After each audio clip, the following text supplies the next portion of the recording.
2022 카타르 월드컵 개막 특집 탑티어 해설위원 초대석. 자, KBS 월드컵 중계 방송을 책임질 한준희 해설위원 그리고 박찬하 해설위원과 함께합니다. 두 분 어서 오십시오. 네, 안녕하세요. 반갑습니다. 자, 벌써 또다시 이렇게 월드컵의 시간이 왔습니다. 두 분께서는 해설위원으로서는 월드컵이 몇 번째인가요? 저는 2006년부터 이제 KBS에서 현장을 갔었고요. 예. 2010년은 유감스럽게도 KBS가 중계권이 없었어요. 네. 그런데 KBS 스포츠 관련자 중에 저만 갔습니다. 왜? 남자의 자격을 찍으러. 아, 맞네요. 맞네요. 네. 좌경규, 우태원과 더불어서 네. 제가 남자의 자격을 하러 이제 남아공에 갔었고요. 네. 그리고 이제 14년, 18년까지 하면은 이번이 저는 해설로만은 4번째. 그렇네요. 현장을 갔던 거는 5번째. 네. 박찬하 위원은요? 저는 제가 일시작하고 첫 월드컵은 2010년이었는데 네네. 그 대회는 역시 마찬가지로 건너뛰고 14년은 제가 브라질을 갔었고 중계는 18년부터 했습니다. 그렇네요. 어떤가요? 이제 그러면 거의 두 분 다 10년이 넘은 거잖아요. 해설위원으로서 그 월드컵을 접하는 기회가 매번 좀 마음가짐이 달라지는지 뭐 이번 월드컵 뭐 저번 월드컵 뭐 특별한 월드컵이 있었는지 그런 것들도 좀 궁금하거든요. 일단 2006년에는 저도 긴장을 좀 했었어요. 네. 네. 사실 솔직히 말씀드리자면 2002년에 KBS가 시청률 성적이 좋지 않았고 그래서 2006년이 어떻게 보면 우리로서는 좀 만회를 해야 되는 그렇죠. 그런 시점에 제가 또 영입된 지 얼마 안 돼서였기 때문에 2006년에는 참 이거 정말 KBS의 부활에 일조를 해야 되겠다. 강한 신념과 책임감과 사명감을 가지고서 이제 독일 월드컵을 갔었는데 그 이후부터 보니까 어차피 일진이 잘해야 이겨요. 네, 그런데 저는 이제 뭐 일진이 아니기 네. 때문에 그러니까 일진이 승리하면 2진, 3진, 4진, 5진은 도미노처럼 연쇄적으로 다 이깁니다. 그런데 일진이 만약에 이제 패하잖아요. 네네. 그러면은 2진, 3진, 4진, 5진은 악전고투의 지옥 속으로 빠져들게 돼요. 그러니까 이런 거죠. 그러니까 앞 경기에서 예를 들어 우리가 예를 들어 막 15%를 하고 저쪽이 한 5% 했어요. 그러면은 저는 뒷 경기를 하면은 15부터 시작을 하는 거고 반대로 이게 5대 15가 되면 저는 5에서부터 시작을 하는 거니까 이거를 아무리 끌어올려서 예를 들어 제가 한 8, 9%를 만들잖아요. 그래도 이길 수가 없죠. 이미 시작 전부터 다르니까. 그렇죠. 그런데 이제 8, 9% 정도로 만들어 놓으면 그래도 PD분들한테 칭찬은 받아요. 야, 선전했어. 잘했어. 그런데 어쨌든 이길 수는 없다는 거. 결국은 이 3, 4 간의 시청률 이 경합은 일진이 어떻게 하느냐가 관건이거든요. 네. 그래서 저는 그 이후부터는 뭐 14년, 18년 같은 경우에는 일진이 계속 이겨줬기 때문에 저는 그냥 뭐 편안하게 있었습니다. 조금 비약해서 얘기하자면은 이번에 뭐 무조건 구자 처리 잘하면 된다. 뭐 이렇게 받아들여도 될까요? 구자 처리 네. 잘해. 네. 야만한다. 잘해. 야만한다. 그렇죠. 박찬하 위원님께는 이 질문 해볼게요. 그 월드컵 처음 해설할 때 그때 혹시 기억이 나세요? 처음 해설한 경기는 기억은 안 나요. 그 이제 너무 긴장해서 4년 전밖에 안 됐는데 네. 아니요. 긴장을 해서 기억이 안 나는 게 아니라 그냥 기억 속이 잊혀졌어요. 왜죠? 지난 러시아 월드컵 중계가 네. 저는 그냥 하던 대로 했던 월드컵이었는데 대회 끝나고 나서 깨달은 게 이제 많았던 대회로 기억이 남거든요. 그래서 지난 월드컵은 좀 잊고 싶은 마음도 있고 동시에 이게 다음에 만약에 이런 기회가 주어지면은 똑같은 실수를 하면 안 되겠다라는 마음을 다잡는 계기가 됐었어요. 근데요, 저 박찬하 해설위원한테는 14년의 추억을 물어보셔야 돼요. 2014년. 그때 이제 중계를 한 건 아닌데 이재우 아나운서와 박찬하 해설위원이 한 달 동안 이제 수용소 생활을 한 적이 있거든요. 같이. 얼마나 괴로우셨을까? 근데 저는 너무 즐거운 한 달이었어요. 진짜요? 그 2014년 브라질 월드컵 저는 리우제네이루 코파카바나 해변에서 한 달을 있었는데요. 저에게는 잊을 수 없는 인생에 있어서 최고의 순간으로 기억될 정도로 행복한 30일이었고요. 왜냐하면 저는 그때는 이미 현지에 도착한 순간 방송이 내 주업이 아니구나. 나에게 주어진 역할은 그렇게 크지 않구나. 그렇다면 나는 여기서 내 라이프를 즐겨야겠다 해서 매일같이 그 세계적인 해변 코파카바나를 거닐면서 산책하고 그리고 너무 좋았는데 돈 주고 저는 밥 다른 주고, 것보다도 이재호 아나운서랑 한 달을 버텼다는 게 쉽지 않은 일이거든요. 저한테는 좋으신 분이에요. 알겠습니다.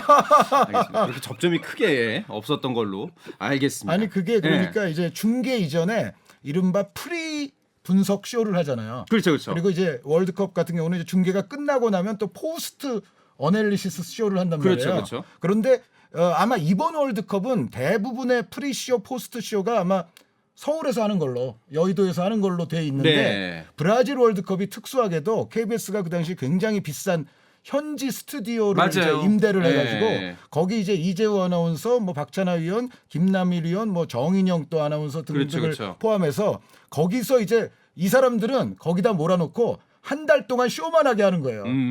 그거를 이제 박찬호 의원이 했었죠. 기억이 납니다. 서울에서 이제 TV로 보면서 부럽다 생각했던 기억이 납니다. 그 이제 두 분께서 월드컵을 치르다 보면 아까 이제 박찬하 위원의 이야기도 들었는데 한 10경기 정도를 이번에 중계를 하신다고 하더라고요. 한준희 위원도 그만큼 하시죠. 저도 세어보니까 한 12경기 되는 그렇죠. 것 같더라고요. 예. 그 기간 동안 사실 그 2시간이 넘는 시간 동안 집중을 하고 또 준비를 하고 방송을 한다는 게 보통 일이 아니라는 거는 이제 방송 제작하는 사람들은 알잖아요. 월드컵이 끝나고 나면은 막 좀 살이 빠지거나 좀 힘들거나 그러시진 않으세요? 제 생각에는 이번 월드컵은 저는 살이 하나도 안 빠질 것 같습니다. 저의 역대 최소 경기 수이기 때문에 그래요? 예, 그러니까 예년 같으면 거의 뭐 매일 하거든요. 근데 이번 같은 경우는 저는 가자마자 한 또 며칠 쉬어요. 예, 그리고 한 경기 하고 나서 또 며칠 쉬고 이런 적이 제가 없었습니다. 그래서 이제 이런 걸 보면 이제 내가 나이를 많이 먹었지, 이제 물러갈 때가 됐구나, 이제 이런 거를 느끼고 있는데 어찌됐건 이번 월드컵은 살 안 빠질 것 같습니다. 어떠세요? 제가 국내에 있어봤잖아요. 4년 전에 정말 힘들었거든요. 네, 왜냐하면 다 이제 가시니까 그 외의 것들, 한국에서 서울에서 소화해야 되는 수많은 방송들 중에 네. 상당 지분이 또 저한테로 넘어오거든요. 그래서 조별리그 하는 동안은 정말 이러다가 내가 자다가 못 일어날 수도 있겠구나라는 생각을 할 정도로 네. 체력적으로 너무나 그렇죠. 힘들었던 기억이 생생하거든요. 문제는 4년이라는 시간이 지났고 제 앞자리가 러시아 때는 3위였는데 이제 4로 바뀌었어요. 그래서 걱정이 많이 됩니다, 지금. 그 조별리그를 또 견딜 수 있을까 걱정이 많이 됩니다. 그 지금. 앞자리는 여기서 참고적으로 그 연령을 이야기하죠. 연령의 앞자리가 네. 바뀐 거죠. 그 5돼 보세요. 어떻게 네. 되나. 네.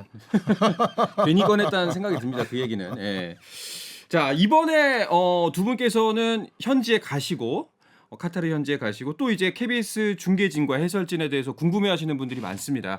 여기서 이 자리를 빌어서 한번 소개를 해주시죠. 네, KBS의 이번 캐스터는 이제 일진이 중요하다고 아까 말씀드렸는데 그렇죠. 일진 캐스터가 이광용. 잘해야만 하는 이광용 네. 아나운서. 이광용 못하면 큰일 나죠. 그렇죠. 네, 네. 그리고 이진이 남현정. 네. 네, 그리고 이제 국내에서 하시는 분들이 뭐 연령 순으로 얘기해 보면 네. 최승돈, 이재우, 이광용, 김종현. 네. 네. 한상원 아나운서는 뭐 하시죠? 저는 이제 스포츠 라디오로 생중계를 또 하기로 했습니다. 근데 스포츠가 굉장히 중요한 그쵸. 프로그램이에요. 그러니까 국내 유일의 스포츠 매거진 프로그램. 그렇죠. 또 예. 시간대로 봤을 때 스포츠가 잘 되면 그 이후에 또 KBS가 잘 될 수도 있거든요. 네. 그래서 어쨌든 그렇게 이제 6분이 기본적으로 중계를 하게 돼 있고 캐스터는 해설은 구자철 그리고 조원희 여기에 이제 박찬하, 이명철, 황덕연 이렇게 하게 돼 있는데 이번엔 뭐 박찬하 해설위원은 사실 KBS와 여러 번 이제 해설을 했었는데 그 이명철, 황덕연 해설위원의 이제 추가가 네네. 좀 특이한 부분이라고 볼 수가 있죠. 그럼 저는 좀 궁금해지는 게 이제 중계를 하기 전에 뭐 다 같이 모여서 회의를 하거나 좀 어느 정도 공유하는 것들이 있나요? 공유를 하는 게 없죠. 각자 어디까지나 각자 도생입니다. 그렇군요.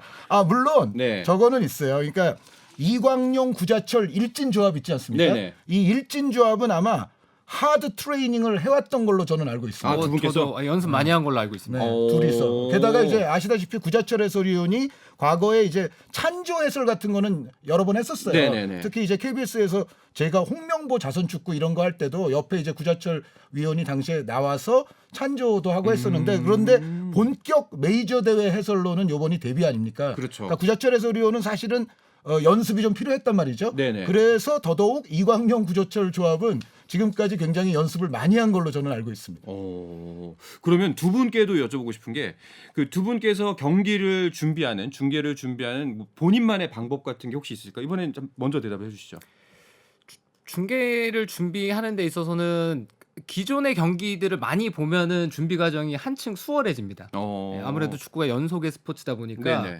이 기록의 스포츠가 아니고 연속의 스포츠라는 점에서는 이 팀이 어떤 경기들을 해왔는지 그리고 어떻게 발전을 해왔는지를 계속 쫓아가다 보면은 나중에 찾아야 될 것들이 간단해지거든요. 네네. 그런데 이제 그런 과정이 생략이 되면 그때부터는 어려워지는 거죠. 그때부터 무조건 뒤져야 되고 무조건 기록을 찾아야 되고 이 팀에 있어서 뭐 해외 언론이라든가 분석들을 많이 하는 기사나 자료들이 있을 거 아니에요. 네네. 그런 것들도 몽땅 찾아야 되고 그런 과정들을 거쳐야 되는데 특히 월드컵 같은 메이저 대회는 그 국가대표팀이 과거 월드컵이라든가 또 유럽팀 같은 경우에는 뭐 유로 대회, 남미 팀들은 뭐 코파 아메리카 이런 대회에서 또 어떤 과정들을 밟아왔는지 네네. 어떤 변화가 있는지 그런 것들까지 찾아야 돼서 대표팀 경기는 준비 과정이나 난이도가 일반 프로팀 경기를 준비하는 것보다는 훨씬 더 훨씬 더 어려워요. 방대하군요.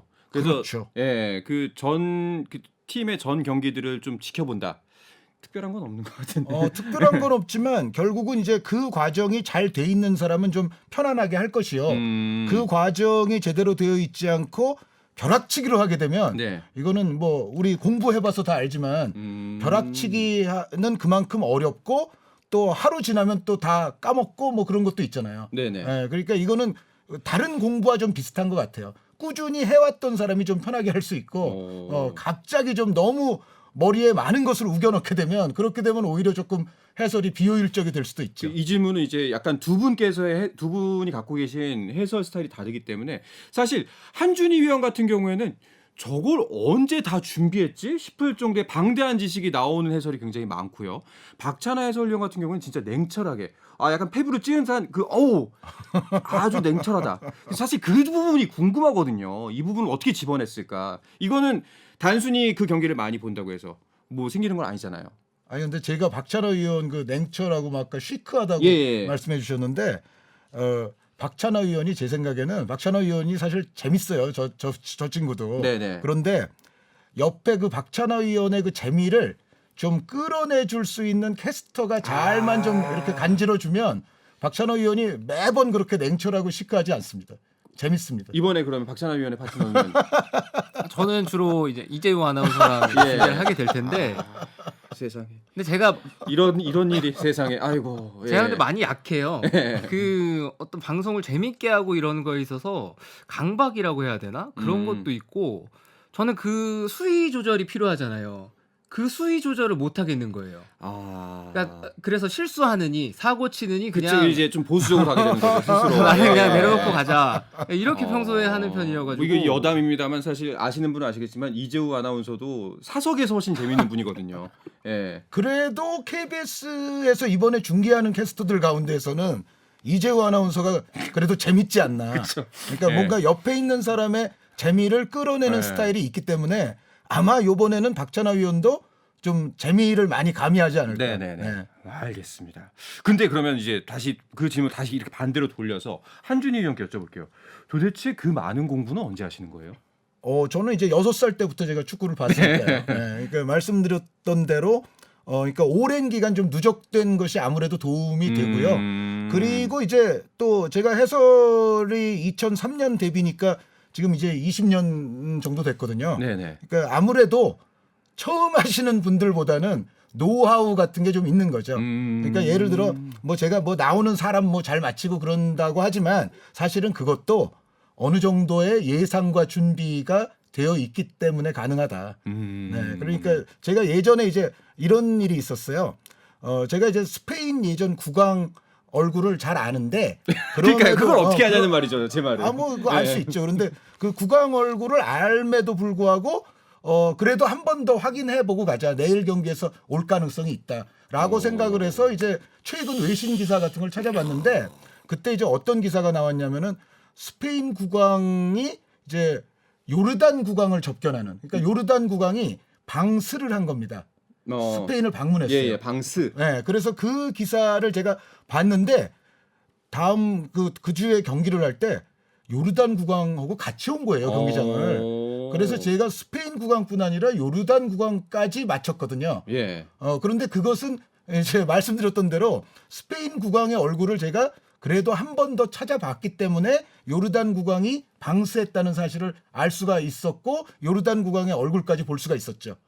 그러니까 결국은 예상과 준비에서 그런 것도 나온다라고 말씀드리고 싶어요. 참, 뭐 어떻게 생각하십니까? 이런 준비에 대해서. 아주 바람직하고 본받아야죠. 바람직해요. 그렇게 하실 자신 있나요? 요르단 구강까지는 준비를 네. 못할 것 같아요. 알겠습니다. 자, 두 분의 정말 해설 스타일 또 준비하는 과정도 이렇게 다른 만큼 정말 색다른 월드컵의 재미 이번에 KBS와 함께 하시면서 느끼실 수가 있을 것 같다는 생각이 듭니다. 자, 이제 우리 대표팀과 그 예선전에 관한 이야기를 좀 더 깊이 나눠보려고 하는데요. 그 전에 잠시 쉬었다가 와서 이야기 계속해서 나누겠습니다.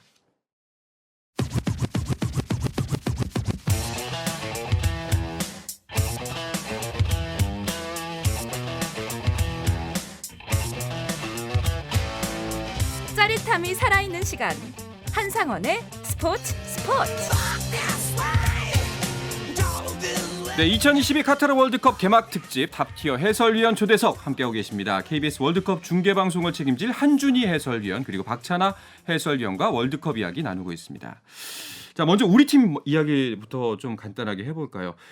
그 최종 엔트리가 지난주에 나왔습니다. 그 다들 거의 예상과 다르지 않았다라는 평가가 나오는데 두 분께서도 그렇게 생각하시나요?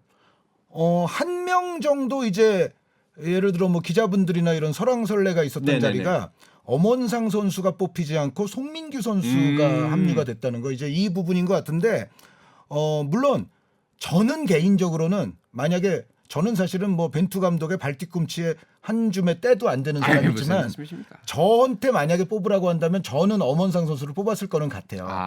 네, 그런데 벤투 감독이 송민규 선수를 뽑은 것도 나름의 일리가 있다고 생각을 합니다. 그러니까 송민규 선수가 엄원상 선수에게 결여돼 있는 부분들을 조금 가진 부분들이 있거든요. 그러니까 일단 피지컬이 송민규 선수가 엄원상 선수보다 좀 더 좋고 수비 가담을 했을 때나 이럴 때도 엄원상 선수보다는 송민규 선수가 조금 더 활용도가 있어요. 그리고 톱 자리에서 또 시즌 후반부에 송민규 선수 폼이 괜찮았기 때문에 굉장히 스피디한 드리블러인 엄원상 선수가 물론 조커로서의 값어치가 높기는 하지만 엄원상 대신 송민규를 선택을 한 것도 어느 정도는 일리가 있기 때문에 전체적인 큰 틀에서는 그렇게 큰 이변이 있었던 선발은 아니었다라고 생각을 합니다. 그렇군요. 박찬하 위원은 어떻게 생각하세요? 저도 비슷한 생각이고요. 예. 저도 나름대로 전날에 이제 26명 예상을 해봤는데 엄원상 선수 아니면 송민규 선수다. 네, 나머지 25명은 일치했고 이제 그 마지막 한 자리가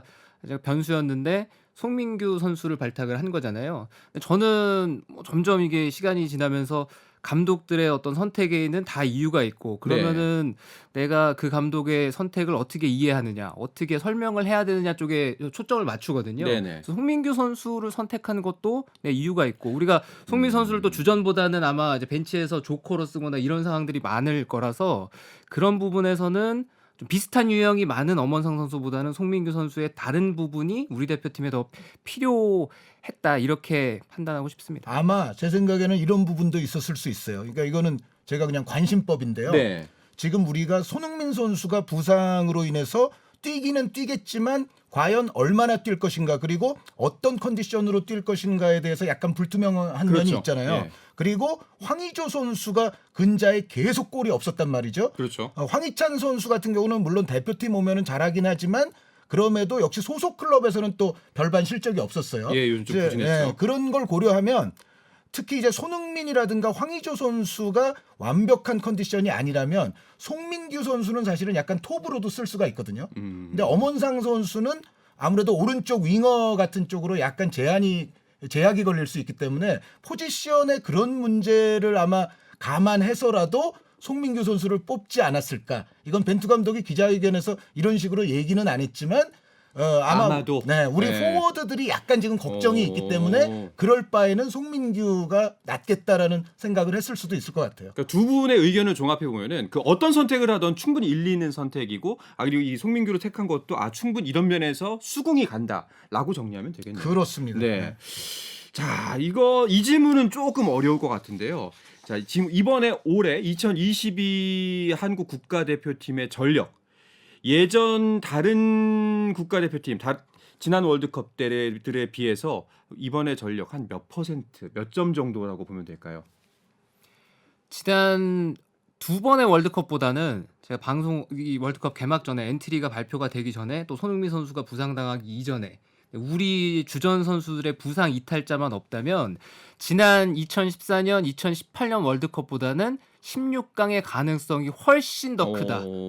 최소한. 네네네. 그렇게 계속 얘기를 하고 다녔거든요. 네. 네, 그런데 부상이라는 변수가 크게 있겠죠. 다가온 상황에서 여기서 이제 가능성을 얼마나 낮춰야 되나 이게 걱정이 되긴 한데 그래도 지난 두 번의 월드컵보다는 우리 팀이 훨씬 더 강한 팀이고 16강의 가능성은 이거는 절대 수치가 아니라 상대 평가를 해본다면 지난 두 번의 월드컵보다는 그래도 가능성이 좀 더 크다고 평가하고 싶습니다. 어떻게 생각하세요? 박찬하 위원 의견에 전적으로 동의합니다. 네. 왜냐하면 일단 손흥민, 김민재 이 두 이름만 가지고도 이른바 먹어줍니다. 네네. 네, 이 두 이름만 가지고도 이번이 아시아 팀들이 월드컵 역사상 최다 출전하는 대회가 이번 대회거든요. 무려 6나라가 아시아에서 출전을 합니다. 그러니까 네. 호주가 지금 아시아 연맹으로 들어와 있기 때문에 호주 포함해서 우리, 일본, 사우디, 이란, 개최국 카타르까지. 그렇죠. 네, 6나라 하나 아시아 팀이 월드컵 나가는 건 처음인데 이 6나라들의 줄을 세워 보면 특히 요즘 그런 거 많이 나오잖아요. 마케팅 밸류, 네. 선수의 몸값 이것에 있어서 손흥민, 김민재면은 그냥 아시아 다른 나라들을 그냥 압도를 해버려요. 그렇죠. 그런 두 선수를 동시에 우리가 보유했던 역사가 그렇게 없죠. 그렇기 때문에 손흥민 선수의 컨디션이 약간 걱정이기는 하지만 이번 멤버는 그 어느 때보다 우리가 어떤 의미에서는 좀 호화롭다고 볼 수도 있고 여기에 황의조, 황희찬 아까 얘기 나왔지만 또 이재성 선수 그리고 이강인도 있고요. 벤투 감독이 얼마나 중용할지는 좀 미지수이긴 하지만 그래도 이강인 선수가 지금 또 스페인 무대에서 보여주고 있는 실력 등등을 다 종합해 보면 이번 우리 대표팀은 사실은 역대급 호화 멤버인 거는 맞아요. 근데 다만 축구라는 게 멤버가 괜찮다고 항상 그것에 비례하는 결과가 나오진 않습니다. 그건 그렇죠. 네, 그러니까 이제 그런 점을 벤투 감독이 좀 좋은 팀으로 잘 만들어서 대회를 치르기를 바랍니다. 두 분 얘기 들으니까 약간 좀 빠져듭니다. 점점 더 희망이 되살아나고 있는 것 같은데 이게 상대 팀 일단은 예선전부터 잘 치러야 할 텐데 우리가 속한 H조 상대 팀들에 대한 이야기 간단하게 한번 해볼게요. 먼저 첫 번째 상대는 우루과이입니다. 자, 우루과이를 상대로 우리가 뭐 좀 파고들 만한 빈틈 같은 게 있을까요? 저는 이번 대회 우리 대표팀의 성적의 열쇠는 계속 언론에서도 그렇고 수비 조직력이 미흡하다, 불안하다 이런 얘기들을 많이 하는데 외려 이번 월드컵의 키는 골 결정력에 있다는 생각이 들거든요. 네, 우리가 3경기를 하면서 분명히 우리에게 충분한 기회가 찾아올 거고 그걸 얼마나 득점으로 연결시켜주느냐에 따라서 불안한 수비 이런 것들이 만회되고도 남을 수 있는 대회다 이렇게 보고 싶거든요. 네. 우루과이 대표팀을 봤을 때는 정말 좋은 선수 그리고 쟁쟁한 팀입니다. 이 팀은 월드컵에서 성과도 냈었고 꾸준하게 성적을 내왔던 전통의 강호이기도 하고 그리고 미드필더들의 면면 자체가 젊고 유능하고 재능 있는 선수들로 구성이 되어 있거든요. 여기에 최전방 공격수는 뭐 수아레즈, 카바니는 저희가 너무나 익숙해 알고 있잖아요. 근데 이런 선수들보다는 뭐 누네즈라든가 또 남미에서 마지막 즈음에 가세하기 시작한 펠리스트라든가 뭐 측면에 배치될 수 있는 데 아라스카에타 이런 선수들이 가세가 되면 속도도 올라가거든요. 그런데 우루과이의 약점은 오히려 수비 쪽에 있는 것 같아요.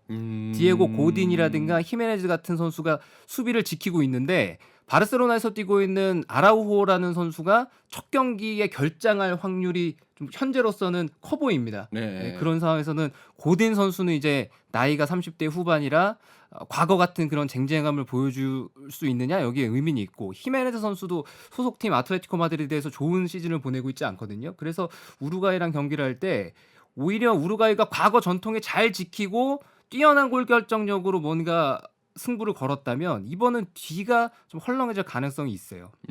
그런 면에서 좀 이제 우리가 파고들 만한 틈을 찾아낼 수 있다. 알겠습니다. 시간 관계상 한준희 위원께는 그 다음 경기 가나에 대해서 한번 여쭤볼게요. 우루과이전이 우리가 승점을 확보하면 매우 좋은 경기겠죠. 네. 그런데 가나전은 승점의 확보를 넘어서 이거는 무조건 승점 3점을 해야만 하는 경기죠. 그렇죠. 네. 여기서 이 가나를 1승 재물 이런 표현은 저는 쓰지 말아야만 한다고 예전부터 주장을 했고요. 네네. 재물이라는 말 자체가 매우 원시적이고 전근대적인 말이기 때문에 그 말도 안 좋은 말인데다가 뭐 월드컵 무대에서 사실 재물은 없습니다. 네네. 예, 그렇게 질 팀은 없고, 근데 다만 그것과는 완전히 다른 의미에서 우리가 반드시 이겨야만 하는 상대다라고는 말할 수 있어요. 그러면 이제 가나의 전력은 어떠냐? 가나가 1년 전쯤의 모습이라면 우리가 제 생각에는 분명히 좀 우위에 있었어요. 네. 예, 그런데 가나가 많은 또 언론에서 보도가 됐지만 이후에 이중 국적을 지니고 있는 선수들 가운데 그렇죠. 이제 가나를 선택할래? 이렇게 물어보고 설득을 해서 데려온 선수들, 그리고 그 전까지 가나 대표팀으로 불러도 사양했던 선수도 있거든요. 그런 선수들을 몇 명을 추가시켰는데 제가 봤을 땐 이게 굉장히 깨소금 영입이에요. 그러니까 예를 들어 최전방에 이냐키 윌리엄스, 오른쪽에 빠른 윙백인 타릭 램프티, 그리고 수비에서의 무게감과 안정성을 더해줄 수 있는 모하메드 살리수 같은 선수들이 요소에 들어가서 1년 전의 가나에 비하면 이 가나는 더 강해졌다라고 봐야 되고요. 여기에 또 하나 간과할 수 없는 것이 새로 들어온 선수들에게만 우리가 주목하면 되는 게 아니라 발전하고 있는 선수를 또 눈여겨봐야 되거든요.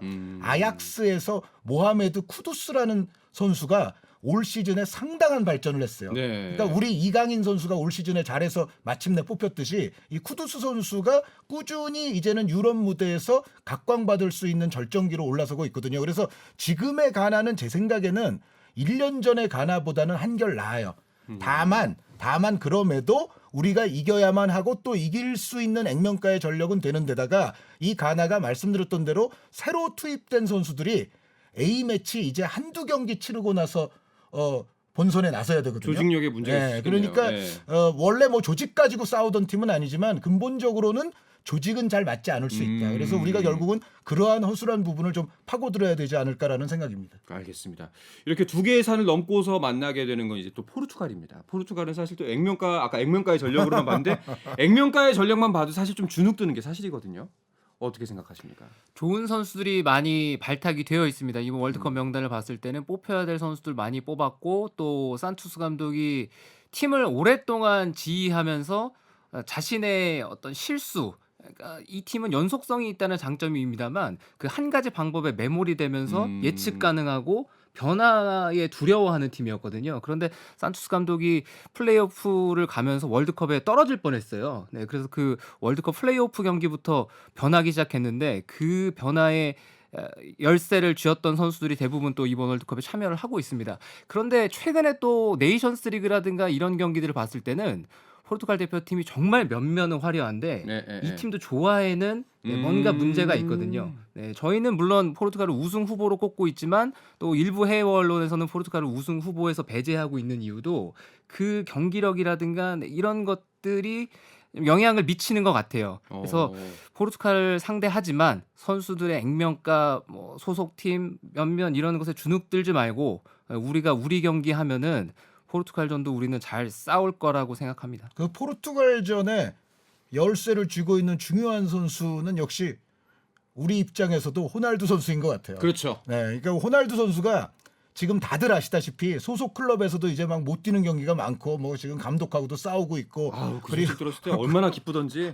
그리고 본인이 예전만큼의 역동성이 없잖아요. 그러니까 예전에는 호날두 선수 정말 빠른 선수 아니었습니까? 그런데 지금은 그렇게 빠르지도 않고 골 결정력에도 지금은 매우 기복이 심해졌는데 그럼에도 불구하고 포르투갈에서는 여전히 호날두는 신이고 호날두는 핵심이고 그렇죠. 호날두는 정신적 지주예요. 그러니까 포르투갈은 약간 이 호날두 딜레마 내지는 호날두 아이러니가 발생할 가능성이 있는 거예요.